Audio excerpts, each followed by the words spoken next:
दोस्तों, जापान में एक ऐसा जजीरा है जहां इस हद तक सांप पाए जाते हैं कि वहां पर इंसानी जिंदगी इंतहाई खतरे से दो चार है। ये सांप जहरीले होने के साथ साथ इस कदर खतरनाक हैं कि वहां के रिहायशी बहुत बुरी तरह खौफ में मुब्तला थे। इनके काटने की वजह से कई लोग मौत के मुंह में जा रहे थे और हुकूमत इसके खिलाफ ठोस इक़दाम करने से कासिर थी। इस परेशानी को मद्देनजर रखते हुए जापान की हुकूमत ने एक ऐसा अजीबोगरीब फैसला किया जिसने न सिर्फ इस जजीरे बल्कि पूरे मुल्क को हैरानी में डाल दिया। उन्होंने सांपों से छुटकारा हासिल करने के लिए ये मनसूबाबंदी की कि जजीरे पर काफी तादाद में नेवले छोड़े जाएं। दोस्तों, आप जानते ही होंगे कि नेवले को सांप का सबसे बड़ा दुश्मन माना जाता है। ये जानवर काफी फुर्तीला होता है और जहर के खिलाफ भरपूर कुव्वत मुदाफियत रखता है। दोस्तों, जापान की हुकूमत ने ये फैसला तो कर लिया था जो देखने में काफी तसल्ली बख्श था, मगर वो इसके संगीन नताइज से बेखबर थे। ये एक ऐसा फैसला था जो अल्लाह ताला के बनाए हुए इकोसिस्टम के खिलाफ था और जापान को अल्लाह के बनाए हुए इस इकोसिस्टम में मुदाखलत करने पर कैसे संगीन नताइज का सामना करना पड़ा। दोस्तों, ये वीडियो इंतहाई मालूमाती और हैरत अंगेज है, इसलिए वीडियो को आखिर तक जरूर देखिएगा। दोस्तों, जापान के कुछ देहाती इलाके एक बहुत बड़े खतरे का शिकार थे। जापान में 1970 की दहाई में अमामी ओशिमा जजीरे पर रहने वाले लोगों का सामना ओकिनावा हाबू नामी एक खतरनाक सांप से था। ये सांप इस कदर खौफनाक और जहरीला था कि ये इस जजीरे के किसी भी इंसान या जानवर को काट लेता या डस लेता तो उसकी चंद सेकंड्स में ही मौत वाक़ई हो जाती। इस सांप का जहर इस कदर मोहलिक होता कि ये जिस भी इंसान को काट ले तो उस इंसान के खून के खुलियों में फौरन तब्दीली वाक़ई होना शुरू हो जाती और इस इंसान का खून चंद सेकंड्स में ही जम जाता।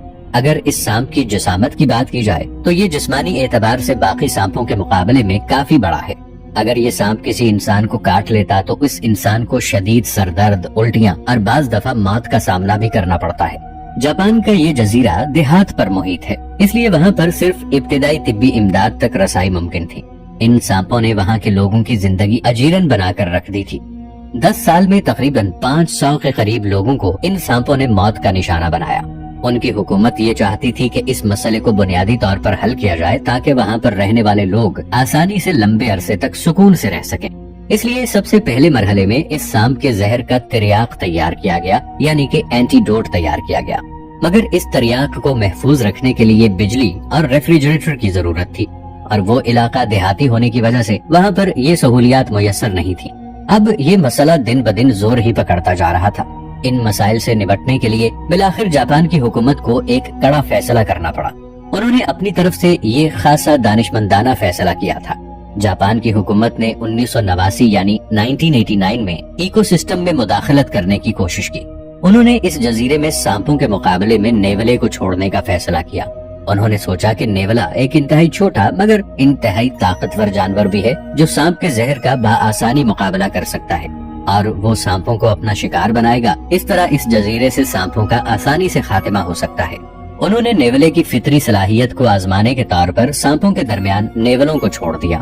नेवला अपने फुर्तीलेपन, ताकतवर जबड़ों और बेहतरीन इम्यूनिटी की वजह से जाना जाता है। नेवले के बारे में ये मशहूर है कि ये न सिर्फ सांपों को मारता है बल्कि उनको खा भी जाता है। जापान ने अपने मंसूबे के मुताबिक 30,000 नेवलों को अमामी ओशिमा जजीरे में इस खतरनाक सांपों के खात्मे के लिए छोड़ दिया। यूं तो जापानी हुकूमत की ये स्ट्रेटेजी बहुत जानदार लग रही थी, मगर जापान की हुकूमत ने जो सोचा था वो बिल्कुल उसके बरखिलाफ हुआ। इन सांपों और नेवलों के शबो रोज में बहुत फर्क था। सांपों की ये किस्म रात के वक्त मुतहर्रिक होती जबकि नेवले दिन के वक्त शिकार करते थे। इस तरह इन दोनों जानदारों का आपस में बहुत कम आमना सामना होता था। नेवलों के आ जाने से भी सांपों की आबादी के कम होने में कोई नुमाया फर्क नहीं पड़ा। हाँ, इतना जरूर हुआ कि नेवलों ने सांपों के बजाय वहाँ के दूसरे जानदारों को यानी छोटे जानवरों को निशाना बनाना शुरू कर दिया। इस जजीरे में रहने वाले अमामी रैबिट जो कि पहले ही माहौलियाती तब्दीली का शिकार थे, नेवलों ने इनको बाआसानी अपना शिकार बना लिया। बदकिस्मती से ये अमामी रैबिट सिर्फ इसी जजीरे में पाए जाते थे और नेवलों के शिकार की वजह से इनकी आबादी बहुत तेजी से कम होना शुरू हो गई। दोस्तों, आपकी मालूमात में इजाफे के लिए ये बात बताता चलूं कि ये नेवलों में अमले तौलीद बहुत तेजी से होता है और इसीलिए इस जजीरे में मौजूद नेवलों की आबादी कुछ ही साल में लाखों की तादाद तक पहुंच गई और अब इस जजीरे में सांपों के साथ साथ नेवले भी पूरे जजीरे में राज करने लगे।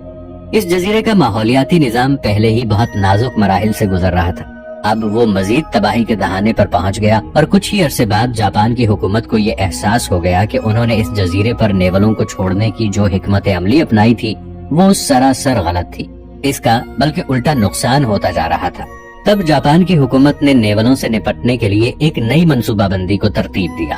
اس حکومت کے سامنے دو بڑے سوال منہ کھولے کھڑے تھے۔ ایک تو یہ کہ اس جزیرے کے ماحولیاتی نظام کو بہتر کس طرح بنایا جائے، اور دوسرا نیولوں کی بڑھتی ہوئی تعداد کو کس طرح ختم کیا جائے۔ اسی چیز کو مد نظر رکھتے ہوئے جاپان کی حکومت نے سن 2000 میں تربیت یافتہ کتوں اور ماہر شکاریوں کی ٹیم تشکیل دے کر نیولوں کو ختم کرنے کا ایک جامع منصوبہ بنایا۔ ان شکاری کتوں اور انسانوں کا یہ کام تھا کہ یہ جزیرے کے ہر علاقے اور کونے میں جا کر نیولوں کو پکڑیں، اور نیولوں کی بڑھتی ہوئی تعداد کو روکنے کے لیے تقریباً 20,000 کے قریب خصوصی جال بچھائے گئے۔ جاپانی حکومت کی یہ حکمت عملی کافی حد تک کامیاب رہی اور وہاں کی اتھارٹی نے تقریباً پچھلے 25 سال میں 32,000 کے آس پاس نیولے پکڑے اور ان کا جڑ سے خاتمہ کر دیا۔ مگر دوستو، اس جزیرے میں بسنے والے لوگوں کا پرانا مسئلہ یعنی سانپوں کی بھرمار جو کا توں ہی رہا۔ اب اس مسئلے کے حل کے لیے جاپانی سائنسدان میدان میں اترے اور پھر انہوں نے اپنی کوششوں کا آغاز کیا۔ انہوں نے اس زہریلے سانپ کے زہر کے خلاف ایک جدید اور قابل حصول تریاق یعنی اینٹی ڈوٹ بنانے کے متعلق تحقیقات کا کام شروع کر دیا۔ جاپان کی مختلف یونیورسٹیوں اور تحقیقی اداروں نے زہر کے جینیاتی نقشے کو سمجھنے کے لیے یکجا ہو کر کام کرنا شروع کر دیا۔ اس مقصد کے لیے سائنسدانوں کی ایک ٹیم نے سب سے پہلے ان سانپوں کے زہر، خون اور بافتوں کے نمونے حاصل کر کے ان کے ڈی این اے کو اینالائز کیا۔